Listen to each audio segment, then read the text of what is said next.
지난 주에 이어서 2026년도는 수요 기도회 때 성경 공부를 하고 있습니다. 나눠드린 유인물에 보시면 저희가 보고 있는 이 자료가 어디에서 이제 출처가 되었는지 위에다가 표기를 해 두었습니다. 성경 공부 책을 가지고 제가 그 안에 내용을 이제 조금 더 말을 좀 더 풀어가지고 적어 놓았습니다. 그래서 참고하시면 좋겠습니다.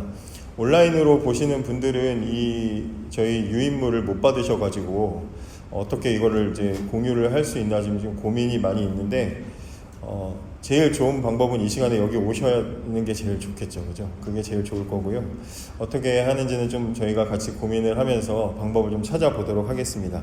그래도 오시는 게 제일 좋을 것 같습니다.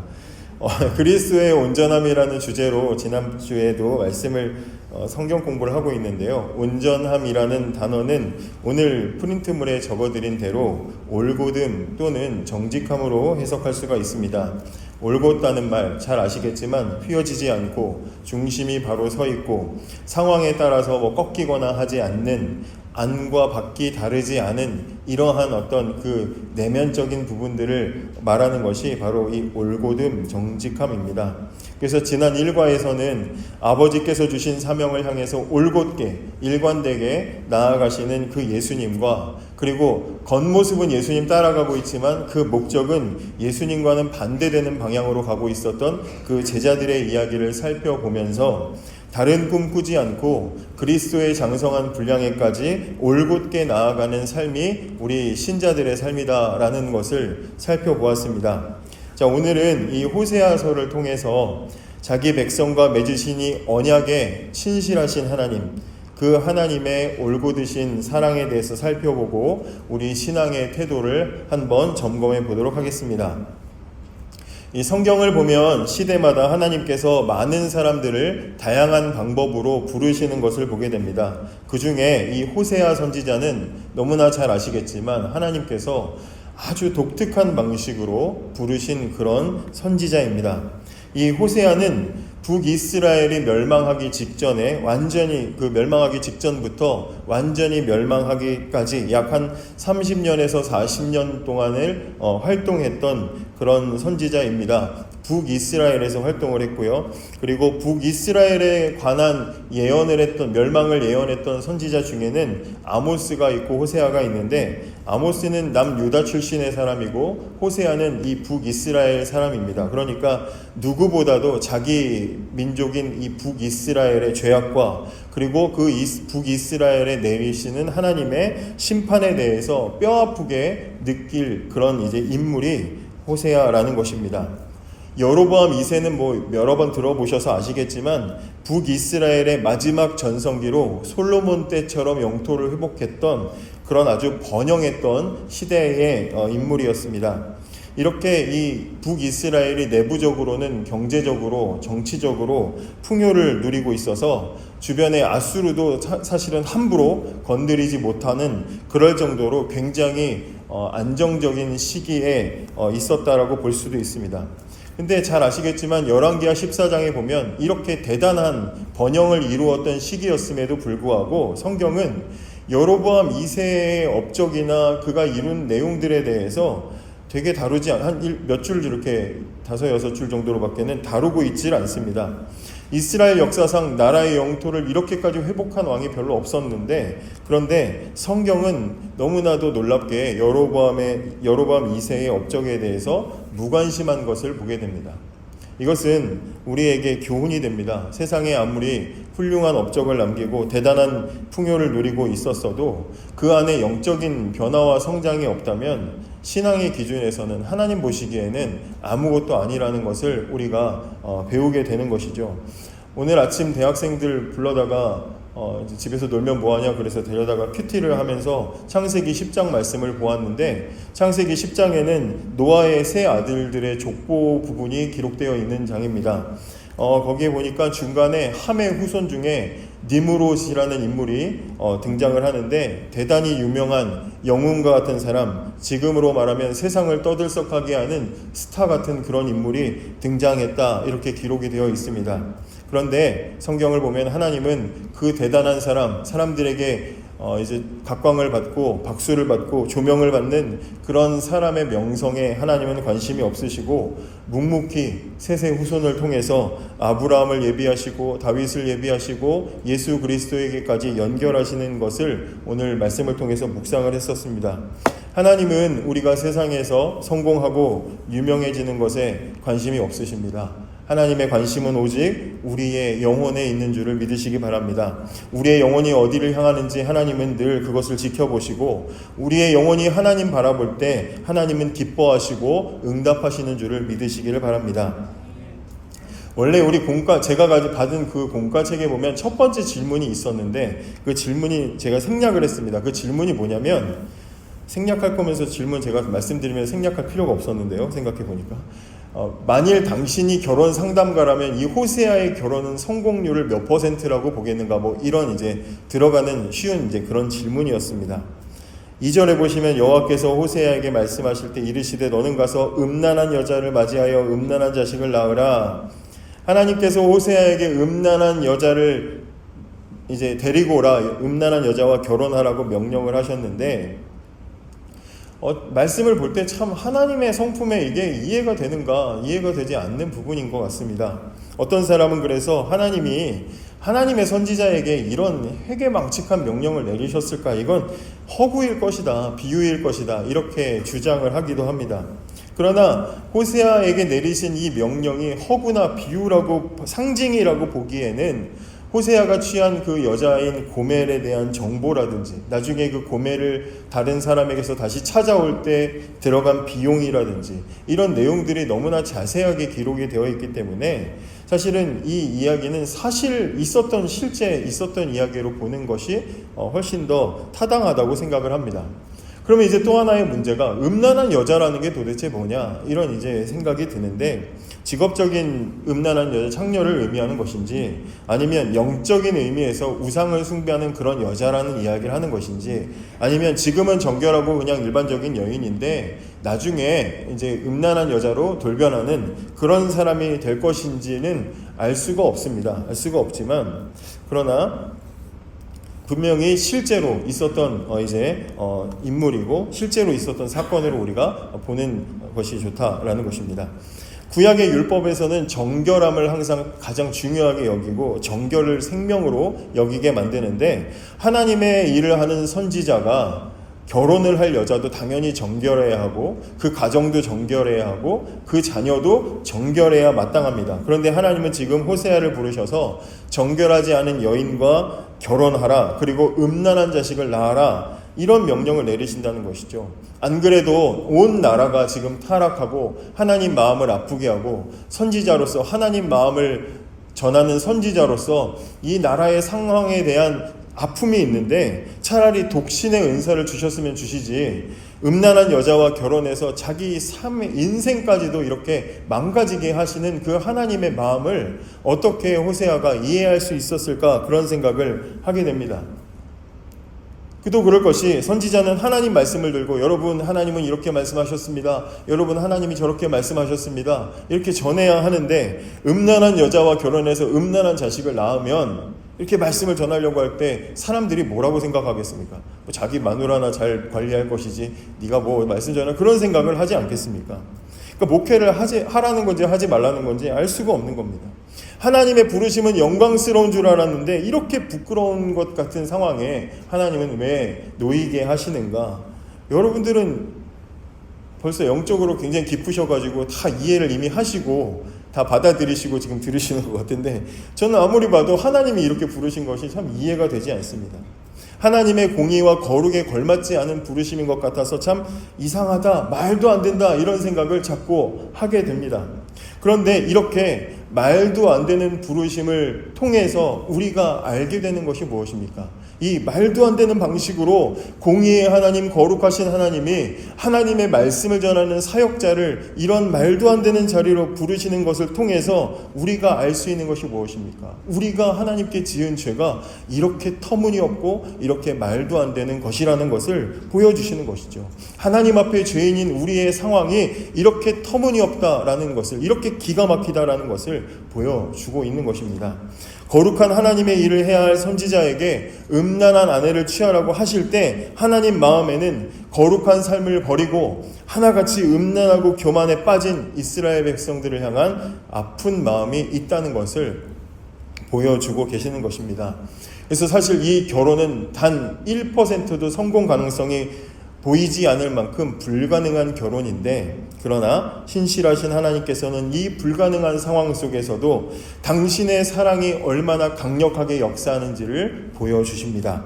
자, 첫 번째 질문입니다. 하나님은 호세아에게 지시하신 결혼과 이스라엘의 상태를 어떤 식으로 연관시키셨습니까? 방금 말씀드렸죠. 하나님은 호세아의 이 깨어진 결혼을 통해서 이스라엘의 영적인 배교를 깨닫게 하십니다. 하나님은 호세아의 깨어진 결혼을 통해서 이스라엘의 영적인 배교를 이제 깨닫게, 눈에 보이게 하시는 것입니다.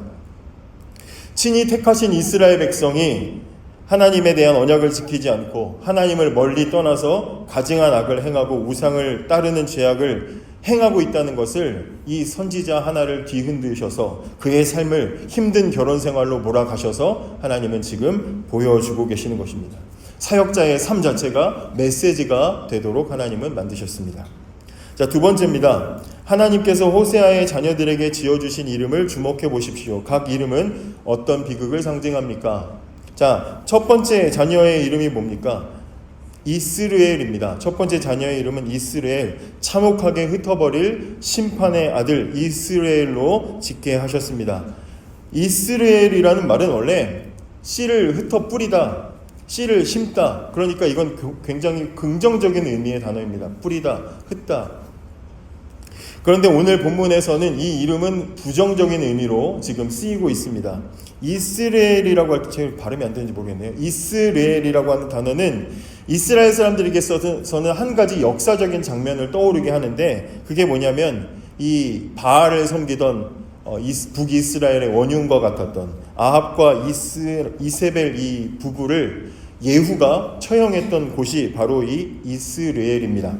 그러니까 당시에 예후는 하나님의 부르심, 하나님의 뜻을 따라서 이스라엘을 타락시킨 이 아합 집안, 이 오므리 왕조의 참혹한 처벌을 이제 이 이스라엘이라는 곳에서 내려서 심판을 했는데, 그런데 지금 그 심판을 떠오르게 하는 그 이름이 다시 올라왔다. 이 이야기는 무슨 이야기겠습니까? 예후의 집안도 이 심판을 받을 것이라는 무서운 경고가 들어있는 것이죠. 예후, 네가 세운 이스라엘도 안 되겠다. 내가 심판하겠다. 그런 경고가 담겨 있는 것입니다.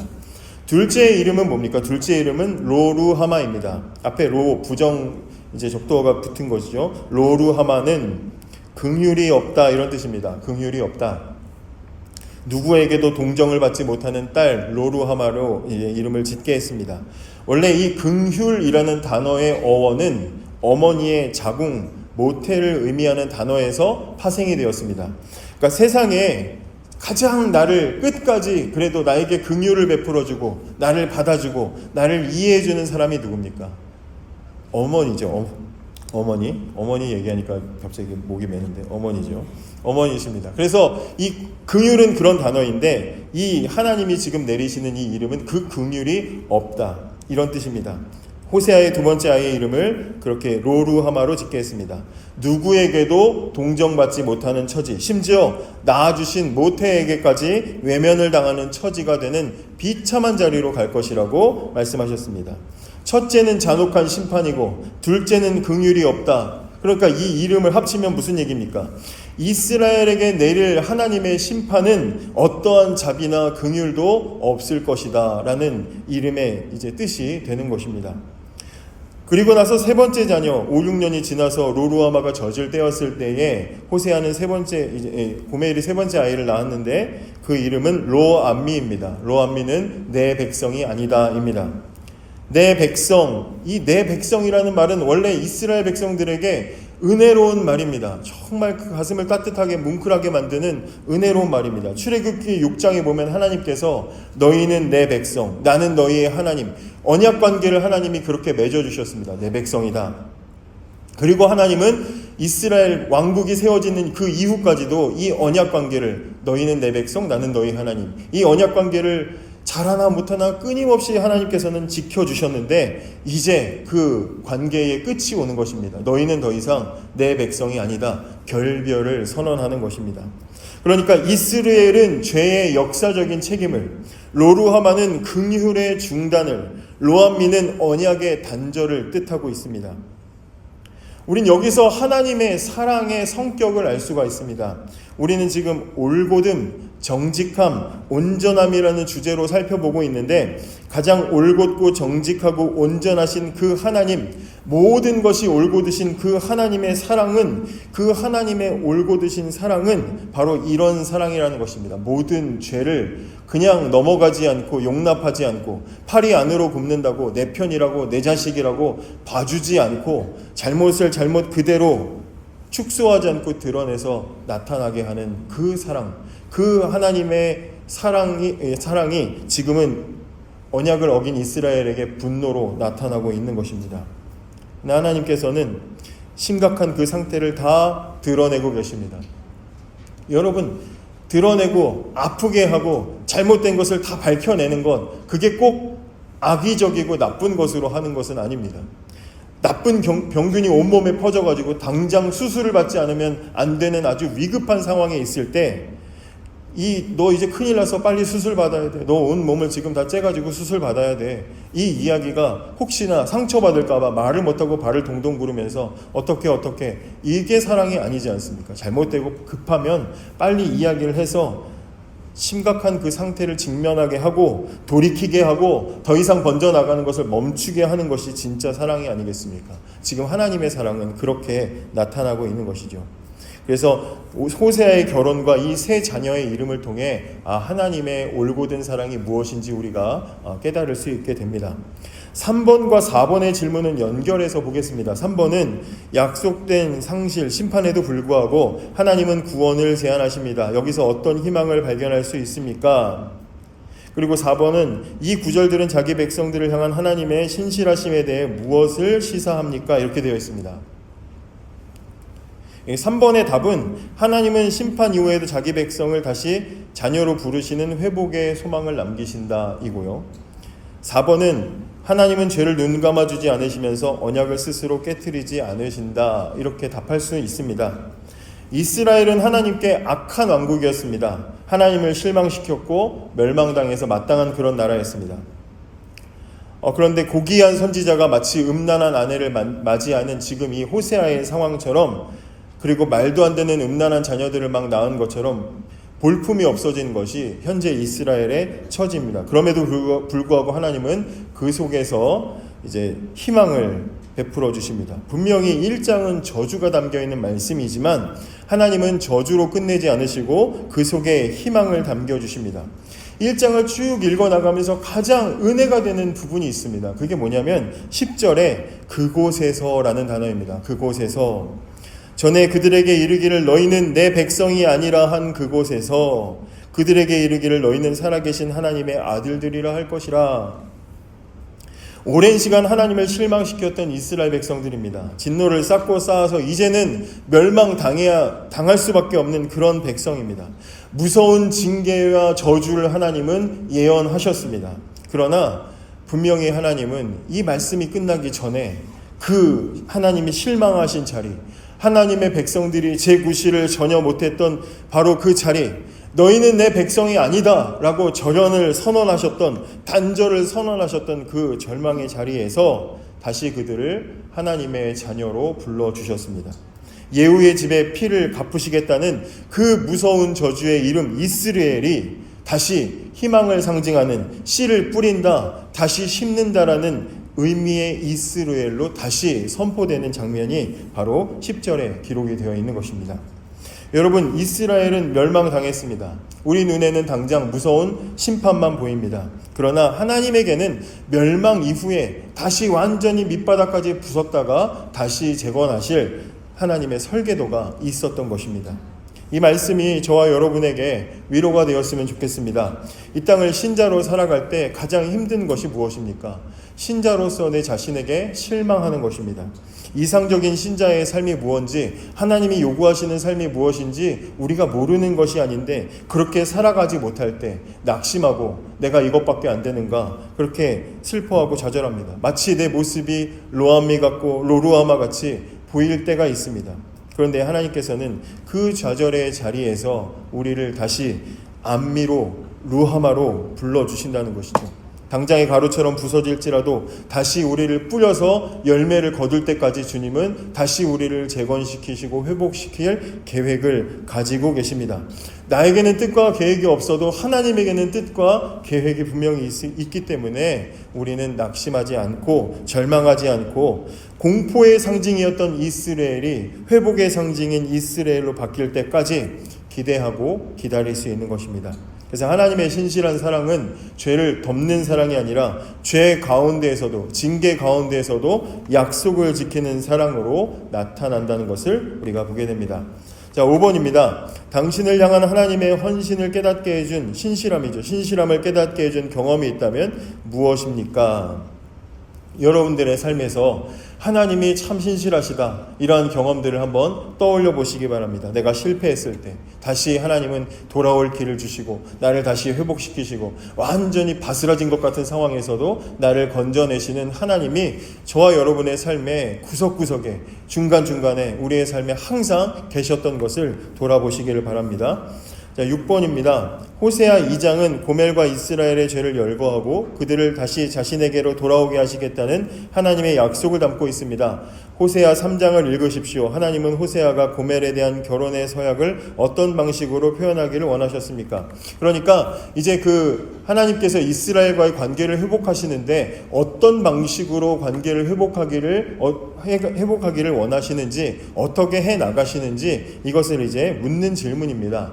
3장을 한번 나눠드린 유인물에 있으니까 한번 보시겠습니다. 3장을 보시면, 여호와께서 내게 이르시되 이스라엘 자손이 다른 신을 섬기고 건포도 과자를 즐길지라도 여호와가 그들을 사랑하나니 너는 또 가서 타인의 사랑을 받아 음녀가 된 그 여자를 사랑하라 하시기로, 내가 은 15개와 보리 한 호멜 반으로 나를 위하여 그를 사고 그에게 이르기를 너는 많은 날 동안 나와 함께 지내고 음행하지 말며 다른 남자를 따르지 말라, 나도 내게 그리하리라 하였노라. 이렇게 되어 있습니다. 이스라엘 백성들이 건포도 과자를 즐겼다, 이렇게 말합니다. 여러분, 건포도 과자가 뭡니까? 건포도 과자. 건포도 과자는 맛있는 거죠. 맛있는 건데, 이스라엘 백성들을 보면 처음부터 우상을 찾아야지, 우상을 섬겨야지 하고 그렇게 바로 떠나지 않았습니다. 그들은 아주 서서히, 천천히, 아주 은밀하게 우상을 섬기기 시작했습니다. 이스라엘 백성들이 원래 광야에서 40년 하나님께서 주시는 만나를 먹으면서 광야의 40년 훈련을 잘 받았습니다. 그때는 다른 욕심 부리지 않고 하나님 주신 대로 잘 먹고 살았습니다. 그리고 광야의 훈련이 끝나고 젖과 꿀이 흐르는 가나안 땅에 들어가서 농사를 짓고 소산물을 얻기 시작했을 때 하나님께서는 하늘의 만나를 이제 끊으셨습니다. 잘 아시죠? 그리고 땅의 소산물을 먹기 시작합니다. 만나와는 또 다른 맛의 음식물을 먹기 시작합니다. 땅에서 오는 풍성한 곡식으로 빵을 만들고 과일들을 먹습니다.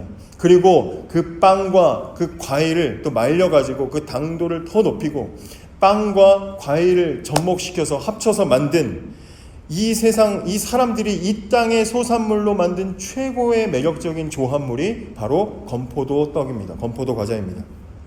그러니까 사람들은 이 땅에서 얻을 수 있는 최고의 조합물을 더 많이 먹고 싶어지는 것이죠. 더 많이 갖고 더 풍성하게 농사를 지어서 이 맛있는 것을 더 많이 누리기를 원하는 욕심이 생깁니다. 그러다 보니 다른 민족이, 다른 나라가, 다른 인근의 가나안 족속들이 어떻게 농사를 짓는데 쟤네들은 저렇게 더 많이 걷는가 궁금하고 또 찾아가서 보는 것이죠. 그렇게 보다 보니 이웃 부족과 나라들이 가지고 있는 현대적인 농업 기술을 보고 배우려고 하게 됩니다. 그런데 가나안 주변 족속들이 가지고 있는 농업 기술은 그들의 종교와 결합이 되어 있어서 마치 자신들이 섬기는 그 신을 잘 섬기면 좋은 풍성한 열매들을 거두는 것처럼 그런 신앙의 구조를 받게 되어 있습니다. 그러니까 어느새 하나님의 백성들이었던 이스라엘 사람들 마음속에 우리를 이끌어오는 신은 하나님이고 농사 잘되게 하는 신은 바알이라는 그런 이분법적인 사고가 생기게 되는 것입니다. 그렇게 아주 자연스럽게 당연하게 당당하게 하나님 품을 떠나서 바알에게 달려간 것이 이스라엘입니다. 그걸 상징하는 그 물질이 바로 건포도 떡인 것입니다. 건포도 과자인 것입니다. 그 하나님께서 이스라엘의 상태를 그렇게 진단하십니다. 1절에 타인의 사랑을 받아 음녀가 된 여자. 고멜이 그랬습니다. 고멜이 남편을 버리고 다른 남자에게 가면 더 달콤한 사랑을 받고 더 달콤한 삶을 살 것이라고 생각을 하고 남편을 떠나 다른 남자에게로 갔습니다. 그런데 그 달콤함은 하나도 없고 거짓이고 결국에는 이용당하고 버림받고 남의 종이 되는 그런 비참한 처지에 던져지게 되는 것입니다. 건포도 빵, 건포도 떡 찾아가지고 하나님 버린 이스라엘과 똑같은 처지가 되었습니다. 호세아의 입장에서 얼마나 화가 나겠습니까? 얼마나. 안 그래도 이 결혼의 시작 전부터 힘들었는데 얼마나 화가 나겠습니까? 감히 나를 버려? 싹 다 잡아가지고 내가 아주 율법대로 처리해주마. 그냥 손에 돌멩이를 쥐고 막 그냥 씩씩거리지 않았겠습니까? 무서운 저주를 내려도 모자랄 판인데 하나님이 부르셔가지고 뭐라고 하십니까? 다른 신 이스라엘 자손이 다른 신을 섬기고 건포도 과자를 즐길지라도 여호와가 그들을 사랑하나니 너는 또 가서 타인의 사랑을 받아 음녀가 된 그 여자를 사랑하라. 아니 1장에서도 사랑하라 그랬는데 여기서도 또 사랑하라 그러십니다. 어떻게 사랑하라는 말씀입니까? 하나님께서 그렇게 말씀하십니다. 이게 하나님이 하라는 사랑, 하나님께서 선지자에게 이렇게 사랑해, 나는 그렇게 사랑할 테니 너도 그렇게 사랑해봐라 하시는 그 하나님의 사랑이 어떤 사랑입니까? 하나님의 사랑은 몇 가지로 말씀을 드릴 수 있는데 자격이 없어도 베풀어 주시는 수고로운 사랑입니다. 사랑할 만한 사람을 사랑하는 것은 너무나 쉽습니다. 뭐 노력 안 해도 그냥 사랑해지니까 너무나 쉽습니다. 그런데 사랑하기 힘든 상대를 사랑하는 것은 수고로운 일이죠. 너무나 힘든 일입니다. 하나님은 호세아에게 이렇게 하라고 명령하셨습니다. 음란한 아내를 맞으라는 하나님의 첫 번째 기가 막힌 명령도 지키기가 어려웠는데 이제 자기 버리고 집 떠나서 다른 남자한테 간 그 여자를 다시 데려다가 사랑하라는 이 두 번째 명령은 너무나 지키기에 괴로운 버거운 그런 명령입니다. 이런 자격 없는 아내를 다시 사랑하듯이 하나님은 하나님을 떠난 자격 없는 죄인을 사랑하신 것이죠. 두 번째로 하나님의 사랑은 정당한 값을 치르는 사랑이었습니다. 호세아가 여기저기 수소문을 하다가 드디어 고멜을 찾았습니다. 근데 그냥 데리고 올 수가 없습니다. 종으로 팔려갔기 때문에 내 부인인데 황당하게도 돈을 주고 데리고 와야 됩니다. 그래서 은 15개와 보리 한 호멜 반으로 사왔습니다. 아마 호세아도 집안 형편이 넉넉지 못했나 봅니다. 돈으로 다 안 되고 곡식까지 줘가지고 찾아왔습니다. 기가 막히겠죠. 기가 막혔을 겁니다. 고멜을 다시 사랑하기 위해 그 자기의 아내를 제자리로 돌이키는데 또 돈이 들고 수고가 드는 지금 그런 상황입니다. 그러나 돈이 들어도 값이 들어도 값을 치러야 해도 그렇게 그 사랑을 이루기 위해서 그 못난 아내를 비참한 곳에 끔찍한 곳에서 건져내기 위해 값을 치르는 것이죠. 여러분 호세아가 고멜을 찾으러 갈 때 그 가는 길에 무슨 생각을 했겠습니까? 어떤 마음을 가졌겠습니까? 그동안 하나님이 우리 백성 이스라엘을 우리를 사랑하신다는 사실을 그 역사 속에 아브라함 때부터 하나님이 우리 민족을 사랑하신다는 사실을 내가 머리로는 알고 있었는데 그 하나님의 사랑이 어느 정도인지 내가 이제야 깨닫는구나 라는 것을 생각하지 않았겠습니까? 고멜을 자기 기가 막힌 부인을 지금 기가 막히게 돈 주고 데리고 오는 이 과정 속에서 야 하나님이 이렇게 나를 사랑하셨구나, 큰 값을 치르고 가슴을 치면서 나를 사랑해 주셨구나라는 것을 깨달았을 것입니다. 또한 하나님의 사랑은 인격을 존중하는 사랑이었습니다. 호세아가 아내를 데려왔습니다. 어쩌면 고멜은 이때는 고개를 들지도 못하고 아무 말 없이 호세아를 따라왔을 겁니다. 지은 죄가 있는데 자기가 무슨 말을 하겠습니까? 근데 호세아 입장에서는 화가 나니까 이제 돈 주고 데리고 왔으니까 화가 나서 저 같으면은 이렇게 말할 수도 있을 것 같습니다. 내가 너 돈 주고 샀으니까 너 이제 내 와이프가 아니고 넌 내 종이다. 너 이제 주인으로서 내가 너를 명령할 테니까 복종해라. 말 안 들으면 내가 너 무섭게 매질하고 다른 데 팔아버리겠다. 그런 분노가 들 수도 있습니다. 그런데 그 유구무원인 고멜에게 호세아가 뭐라고 말합니까? 너는 많은 날 동안 나와 함께 지내고 음행하지 말며 다른 남자를 따르지 말라. 나도 내게 그리하리라. 이제부터 그러지 마. 나도 안 그럴게. 이렇게 말하는 겁니다. 여러분, 호세아는 지금 이 문제 많은 부인을, 고멜을 종으로 대하지 않습니다. 돈 주고 사왔는데 종으로 대하지 않고 아내로 대하고 있습니다. 충분히 고압적인 태도로 다룰 수도 있는데 아내로 존중하면서 나와 함께 살자. 나도 안 그럴게. 이거 언제 하는 겁니까? 우리 지난주에도 우리 결혼식 되게 많던데 결혼식에서 혼인서약 때 하는 거 아니겠습니까? 마치 이 죄 많은 여인인데도 불구하고 마치 정결하고 깨끗한 여인인 것처럼 서로 우리 잘 살아보자 하고 있습니다. 호세아는 이 말을 통해서 고멜의 인격을 자신과 동등하게 존중해주고 있습니다. 인격을 존중하는 사랑, 호세아의 모습을 통해서 보여지는 하나님의 사랑입니다. 어려운 중에도 다시 값을 치르고 호세아는 고멜을 데리고 왔습니다. 사랑받을 자격이 없는 아내였지만 고멜을 완전히 인격적으로 사랑해 주었습니다. 이것이 바로 하나님이 우리에게 베풀어 주시는 사랑입니다. 아무리 못난 백성이라도 하나님의 사랑은 변하지 않고 징계 중에도 하나님의 사랑은 변함이 없습니다. 여러분, 하나님의 사랑이 얼마나 진심인지는 어떤 값을 치르셨는지를 보면 우리가 알 수 있습니다. 얼마의 값을 치렀는지를 보면 그 사랑이 진짜인지 아닌지를 알 수 있습니다. 고멜의 입장에서 저 남편이 나를 찾기 위해 은 15의 보리 한 오멜 반 그 큰 값을 치르고 나를 데리러 와서 나에게 고압적인 태도로 보이는 것도 아니고 나를 그렇게 받아주는 걸 보니 이 사랑은 진짜구나, 그렇게 믿지 않을 수가 없는 것입니다. 여러분, 그런데 이 사랑을 고멜만 받았습니까? 그렇지 않지요. 신약에서 예수님은 동일한 사랑을 우리들에게 보여주셨습니다. 요한복음 8장에 가늠하다가 현장에서 붙잡힌 여인이 끌려왔을 때, 돌에 맞아 죽게 되었을 때 예수님은 다른 사람 다 떠나보내고 여자 혼자 남아있는 곳에 가셔서 죽음의 공포에 떨고 있는 그 여인에게 뭐라고 말씀하셨습니까? 나도 너를 정죄하지 아니하노니 가서 다시는 죄를 범치 말라. 사랑을 베풀어 주셨습니다. 그리고 그 죄 많은 여인의 사랑, 죄 많은 여인을 사랑하시기 위해 십자가에서 그 값을 치러 주신 것입니다. 하나님이 우리를 사랑하시려고 얼마나 큰 값을 치르셨습니까? 우리를 살리려고 자기 아들 독생자 예수 그리스도를 죽게 하실 정도로 큰 값을 우리에게 치러 주셨습니다. 우리를 향한 하나님의 사랑은 그만큼 진짜다, 이 말입니다.